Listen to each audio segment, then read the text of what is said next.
साहेब जी बहुत ही सुंदर साखी में बताते हैं, ये संतन है पर उपकारी, शरण आए को ले तुबारे, आबद संत को आदर दीजिए, चरण धोई चरणामत लीजिए।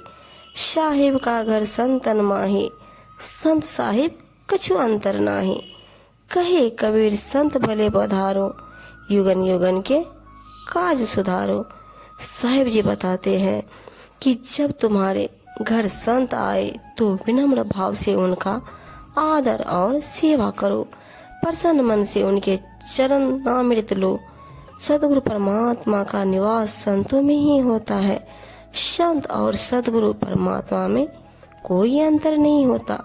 सदगुरु परमात्मा का साकार सगुण रूप विवेकवान संत ही होता है। अतएव जब कोई संत मिले तो उसे सदगुरु परमात्मा जानना चाहिए। ये अपने सत्य ज्ञानोपदेश से युगों युगों के बिगड़े बिछड़े कल्याण संबंधी कार्य जैसे कि सेवा, भक्ति, दान, सत्संग, सुमिरन, ध्यान एवं साधना आदि व्यवहार परमार्थ सुधार देते हैं। साधु का अर्थ है श्रेष्ठ, यानी कि मानव समाज में साधु का महत्वपूर्ण स्थान है। संत कबीर ने साधु को प्रत्यक्ष देवता कहा है। साधु समाज के आदर्श हैं। अपने गुण, स्वभाव तथा लक्षणों से साधु सर्वत्र वंदनीय है। साधु राग द्वेष से दूर रहते हैं। इस प्रकार साधु समाज साधारण मनुष्य से भिन्न है। यही भिन्नता उनमें दुर्लभ और असामान्य चरित्र की स्थापना करती है। साधु सज्जन होते हैं, उन्हें दूसरों का सुख देखने में आनंद आता है।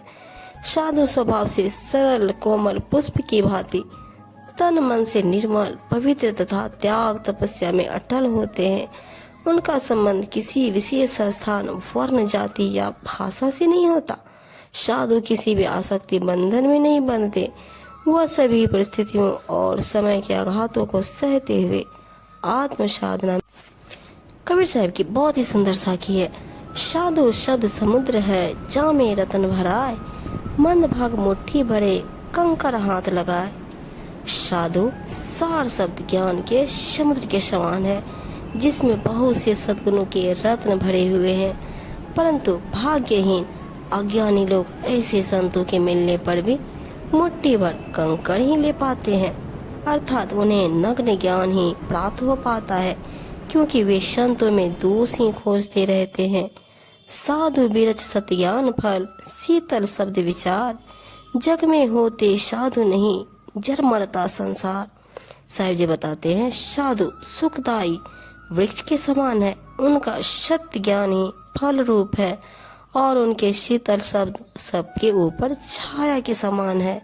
यदि संसार में साधु न होते तो यह संसार अज्ञानता की आग में जलकर स्वाहा हो जाता है। इन अटकाया ना रुके, साधु दरस को जाए, कबीर सोई संत जन मोक्ष मुक्ति फल पाए।